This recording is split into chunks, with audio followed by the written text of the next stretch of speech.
porque tiene que ver, también se habla de las salidas al exterior, de cómo se están multiplicando las salidas al exterior de los argentinos, que pueden ahorrar en dólares, que pueden comprar dólares y que los usan para viajar. Mira, este es el número que vimos, que está estudiado y que tiene que ver, según el INDEC, la diferencia entre mayo del año pasado y este año. Y el número de la cantidad de personas que salieron del exterior, a ver si lo tenemos, son arriba de 700.000.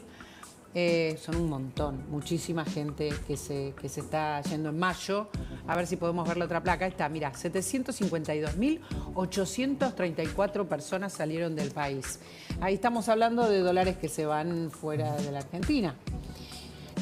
Después están los dólares que además se van por courier, ¿no? Porque hay como una especie de fiebre después de tanto tiempo que no se podía comprar al exterior, de un montón de gente que está haciendo compras al exterior. Efectivamente, acá hay varios componentes que explican esto. Uno es cuando vos desmantelás todo el sistema de restricciones, lo que tenías reprimido rebota. Sale. Vos pensás que las importaciones en la Argentina están creciendo 33% en relación al año pasado, porque habías tenido una represión y eso en algún momento necesita compensación. Bueno, lo mismo pasa con las compras por courier o incluso el aprovechamiento que está teniendo mucha gente, sobre todo de la mitad de la situación social hacia arriba, de cierta recuperación de poder adquisitivo para salir al exterior. Vos tenés hoy una recuperación del salario, sobre todo en los que están de la mitad para arriba, que aprovechando que la Argentina está en cara en dólares, están saliendo al exterior. Si comparan, les conviene incluso. Y efectivamente, porque la Argentina está cara en dólares y ahí tenés el otro problema. Por un lado está que esto significa salida de dólares. En todos los países del mundo hay salida y entrada de dólares, y turismo de entrada y salida, y courier, importaciones y exportaciones. Pero acá no hay entrada de turistas, esto está muy detenido, ¿no? La Argentina tiene hace décadas déficit en la balanza de servicios. Y ese déficit de la balanza de servicios se come al superávit de la balanza de bienes. Entonces ahí tenés un problema serio de falta de competitividad en los servicios en general, que incluye el turismo, incluye servicios vinculados con el comercio, servicios vinculados con la intraempresa. Cuando decís déficit, ¿hablas de eficiencia?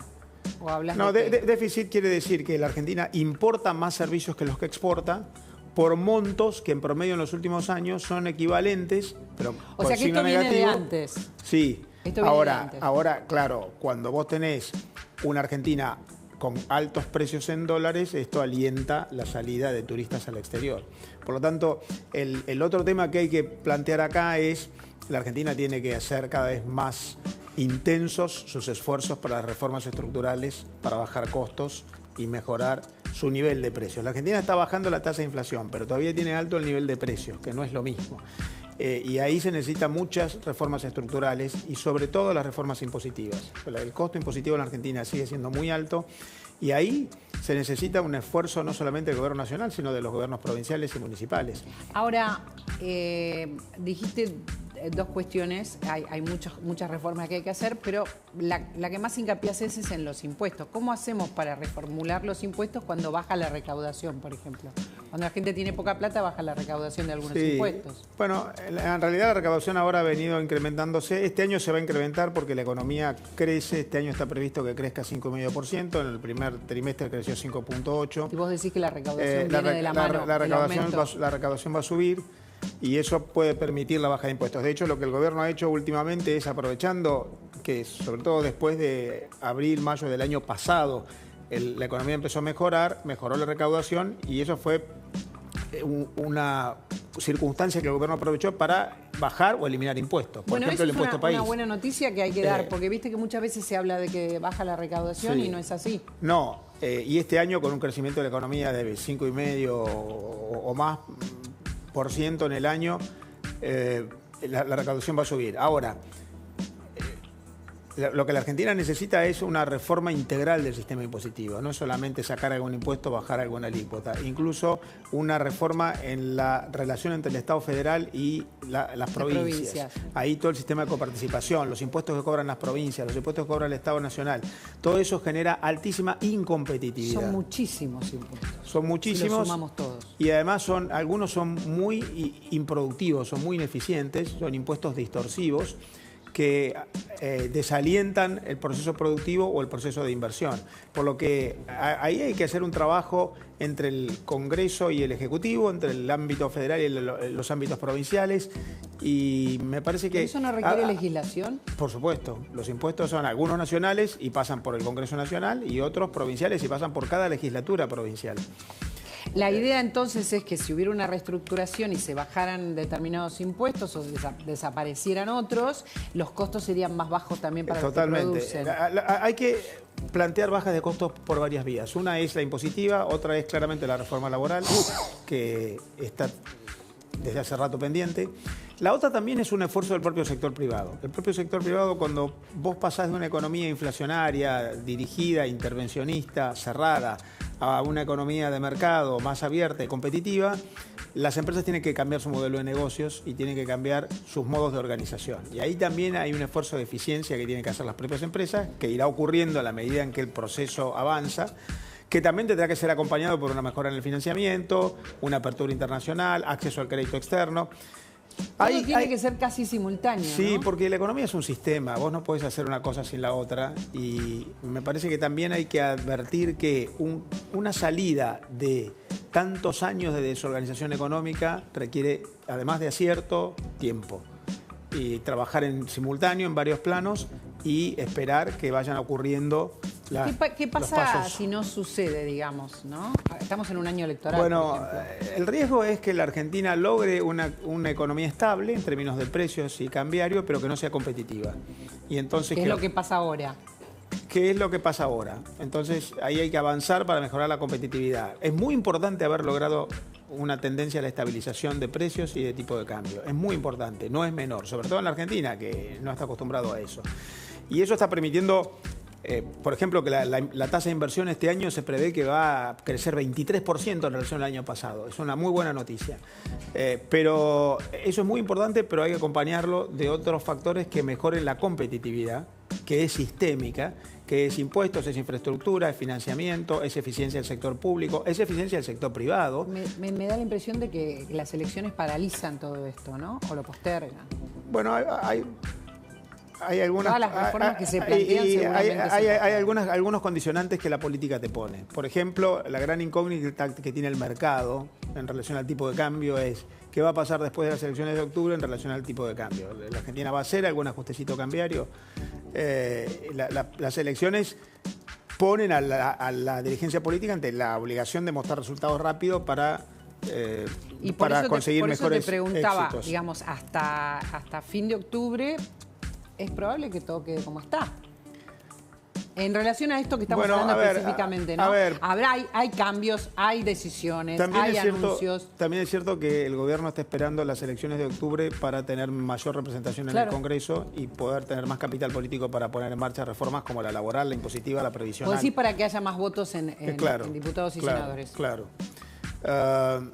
De modo que en un año electoral todos sabemos que en la Argentina la intensidad de las decisiones políticas baja.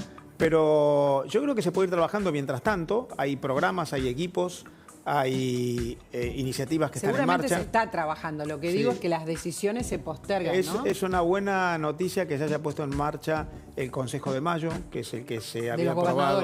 Gobernadores. El Consejo de Mayo es el consejo que formó el gobierno, en el cual hay un representante del Senado, un representante de diputados, un representante de los gobernadores, un representante del Ejecutivo, del sector privado productivo y de los trabajadores. Y ahí hay 10 puntos que el año pasado se habían aprobado y se habían consensuado. En términos de baja de gasto público, de reducción de impuestos, de apertura al mundo. Bueno, es muy importante y eso ya empezó a trabajar y es de esperar que se logren determinados consensos para seguir avanzando en las reformas. Hay un gran riesgo de quedarse a mitad de camino. Yo creo que el gobierno va bien en el plan de reformas, pero que queda mucho por hacer y que no es una buena noticia alentarse por los primeros buenos resultados. Todavía hay mucho trabajo por delante y lo habrá por mucho tiempo porque la Argentina tiene muchas cosas que resolver. Y mientras tanto el fondo que parece que no aprieta en relación a los dólares que nos faltan, ¿no? Que deja correr al gobierno. Digo, está el Fondo Monetario con conversaciones, pero pareciera que con el ordenamiento fiscal por ahora le alcanza al fondo. La Argentina ante el fondo tiene distintas metas, ha cumplido y sobrecumplido muchas, la fiscal sobre todo, también la monetaria, también la de crecimiento económico. Entonces, bueno, que haya una que no se cumple, como es la acumulación de reservas, sí, lo que pasa se es que puede dejar eso pasar. Siempre a nosotros también nos asusta, ¿no? Hemos pasado Yo creo que el tema momentos difíciles. El tema de acumulación de reservas, lo más preocupante es lo que piensa el mercado sobre eso. Más allá de lo que piensa el gobierno o lo que pensemos los analistas. El mercado piensa que la Argentina necesita tener más reservas para dar certezas ante cualquier episodio que pueda poner en riesgo la estabilidad cambiaria. Y ahí, cuando el mercado piensa algo, ese problema de percepción hay que atenderlo. Y entonces ahí, más allá de que el fondo te va a dar un salvoconducto y no, claro, no va a considerar que no haber cumplido con la meta de acumulación de reservas sea un tema como para generar una objeción, el mercado está esperando una mayor acumulación de reservas. Y el gobierno tomó nota de eso porque a través de mecanismos, sobre todo endeudamiento, el repo o el Bonte 30, empezó, aunque sea a través de financiamiento, a acumular más reservas. El fondo quiere más reservas, o sea, nosotros eso no lo vamos a cumplir. Sí estamos sobrecumpliendo, como vos decís, todo el ordenamiento fiscal, pero todavía, y el mercado le presta atención. Cuando decimos el mercado, ¿qué es lo que pasa con los bonos, las acciones, el dólar? Financieros, o sea, por eso yo te digo que tenemos una memoria que de tantos sobresaltos que entiendo que son muchas cosas que hay que atender simultáneamente. Por supuesto, y lo que mencionás de la memoria no es menor, no solamente para nosotros, sino para todos, para el resto del mundo, para los inversores. La Argentina no salió de su categoría standalone. Standalone seguimos. Y claro, bueno, eso tiene mucho que ver no progresamos. Bueno, eso tiene mucho que ver con la trayectoria previa de la Argentina. No es unos meses de mejora. ¿Esto es sostenible en el tiempo? Bueno, uno paga los costos de lo que ha hecho en el pasado y eso también hay que considerarlo. Pero además me parece, no quiero, vos decime, corregime, pero me parece que en la Argentina es tan importante la expectativa, esto que imaginamos que va a suceder. Siempre es importante en economía, que es lo que imaginamos que va a suceder. La economía y la psicología tienen unos vasos comunicantes, ¿no? La expectativa se dice eso. La expectativa. Ahora, me parece que acá es más grande todavía, que digamos que funcionamos o dejamos de funcionar con la fantasía que tenemos como sociedad de lo que puede llegar a pasar. Sí, yo diría, en líneas generales hay un basamento que es positivo. Este año la economía va a crecer 5,5%, tenés más de 20% de crecimiento de la inversión, se está recuperando el salario, se está recuperando incluso el consumo, aunque heterogéneo, no para todos, pero el consumo privado está creciendo. El primer trimestre se conoció hace poco, había crecido más de 11, después desaceleró, ahora en 5 meses está un poco abajo de 4.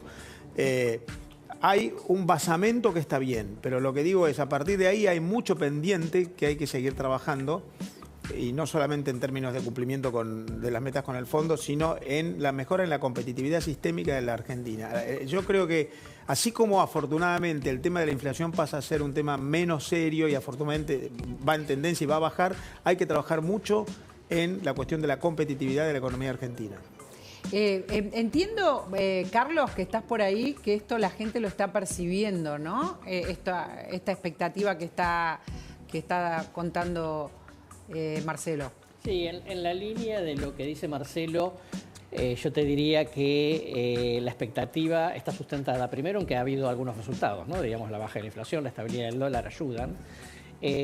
Luego el tema de que de entrada yo te diría que la mayoría de la población, independientemente de quién hayan votado, consciente de que va a necesitar tiempo, ¿no? Y por lo tanto yo, por eso digo, el gobierno va con viento a favor para la elección de octubre, ¿no? Y era clave, digamos, terminar de despejar la duda sobre qué va a pasar en la provincia de Buenos Aires, particularmente por esto que también dice Marcelo de la percepción del mercado, ¿no? Respecto que todavía de mucho la no sustentabilidad sabemos. política. Todavía no sabemos, ¿viste? No te pregunté porque las alianzas van, vienen, depende del día, los humores y todo eso. Pero el tema político que menciona Carlos no es un tema menor No. para los mercados.